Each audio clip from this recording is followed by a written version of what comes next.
YCP చేసిన కామెంట్లు మళ్ళీ వాటి మీద పెద్ద దుమారం రేగడం, అది బూమెరాంగ్ అవ్వడం, డిఫెన్స్లో పడిపోయి మళ్ళీ దాన్ని వెనక్కి తీసుకోవడం, యూటర్న్ తీసుకోవడం, తమను తామే సమర్థించుకోవడం, ఏదో తిప్పలు పడుతున్నారు ఆ గండం నుంచి బయటపడడానికి.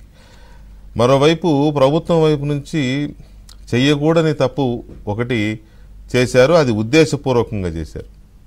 అమరావతిని చంపేయాలనే కోరికని బలంగా పెట్టుకున్న జగన్మోహన్ రెడ్డి ప్రభుత్వం ఆ చంపేసే కార్యక్రమాన్ని దిగ్విజయంగా చేస్తూ వచ్చింది 5 ఏళ్లలో.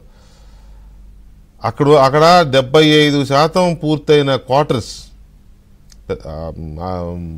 పలు అంతస్తులు మల్టీ స్టోర్డ్ బిల్డింగ్స్. ఎవరి కోసం అవి? ఎమ్మెల్యేల కోసం, తర్వాత ఎమ్మెల్సీల కోసం, ఐఏఎస్ల కోసం, ఐపీఎస్ల కోసం, సీనియర్ ఉద్యోగుల కోసం, సెక్రటేరియట్ అధికారుల కోసం, ఉద్యోగుల కోసం, గ్రూప్ 4 ఉద్యోగుల కోసం, ఇలాంటి వాళ్ళ కోసం కొట్టిన క్వార్టర్స్ను కూడా పనులు పూర్తి చేయకుండా, వాళ్ళకి అప్పగించకుండా, వాళ్ళకి కేటాయిస్తే ఉద్యోగాల్లో ఉన్నంతకాలం వాళ్ళు అందులో ఉంటారు. వాళ్ళు ఉంచి అక్కడ పిచ్చి మొక్కలు పెరిగిపోయి, అక్కడ ఇన్ఫ్రాస్ట్రక్చర్ అంతా నాశనమైపోయి, ఒక రకంగా పాడుబడిపోయే స్థితికి వెళ్ళిపోయి, అక్కడ అసాంఘిక కార్యకలాపాలు జరిగే స్థాయికి వెళ్ళి, అక్కడున్న రోడ్లు కూడా తవ్వుకెళ్ళిపోయి, అక్కడున్న పైపులు ఇలాంటివి కూడా ఎత్తుకెళ్ళిపోయి దొంగలు.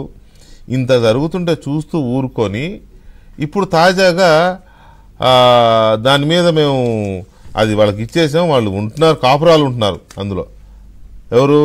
ఈ ఎమ్మెల్యేలు, ఈ ఎమ్మెల్సీలు, ఈ అధికారులు, ఉద్యోగులు, ఇలాంటి వాళ్ళందరూ కాపురాలు ఉంటున్నారంట, అందులో నివాసం ఉంటున్నారు. మేము సిఆర్డీఏకి 70 కోట్లు రెంట్ కూడా కడుతున్నాం అని సడన్గా ఒక జీవో వచ్చింది.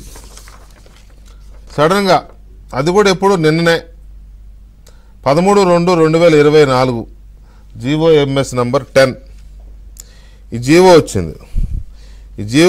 దీని ఉద్దేశం ప్రకారం ఏంటంటే, in the reference third read above, the Commissioner AP CRDA has requested to MA and UD department to credit the monthly rental amount for the period from February 23 to December 23 to avoid recovery measures as per RBI guidelines. In the reference fourth read above, the Finance Department has issued budget release order for an amount of 69,36,60,000 rupees towards monthly rental amount from 2nd 23 to 12/23 to APCRDA under head of account 2052 something, and allot the same to the General Administration Secretariat Department to take necessary action for issue of administrative sanction. ఇది సిఆర్డీఏకి rent కడుతూ ఒక GO ఇచ్చారు, కడుతున్నామంటూ GO ఇచ్చారు. ఇన్నాళ్ళు ఎప్పుడు ఇలాంటి జీవోలు రాలేదు, ఇన్నాళ్ళు ఎప్పుడు సిఆర్డీఏకి డబ్బులు ఇవ్వలేదు. అసలు విషయం ఏంటయ్యా అంటే, సిఆర్డీఏకి గతంలో బ్యాంకులు అప్పిచ్చినాయి. 500 కోట్ల రూపాయలు రాష్ట్ర ప్రభుత్వం వాటా కింద, 2,000 కోట్ల రూపాయలు బ్యాంకు వాటా కింద అప్పిచ్చినాయి. ఆ అప్పుని వీళ్ళు అప్పుడు ప్రభుత్వం చెప్పిన దాని ప్రకారం 2023 కల్లా ఈ భవనాల నిర్మాణాలు పూర్తయిపోతాయని దాని కండిషన్. 2023 కల్లా భవనాల నిర్మాణాలు పూర్తయిపోతాయని దాని కండిషన్.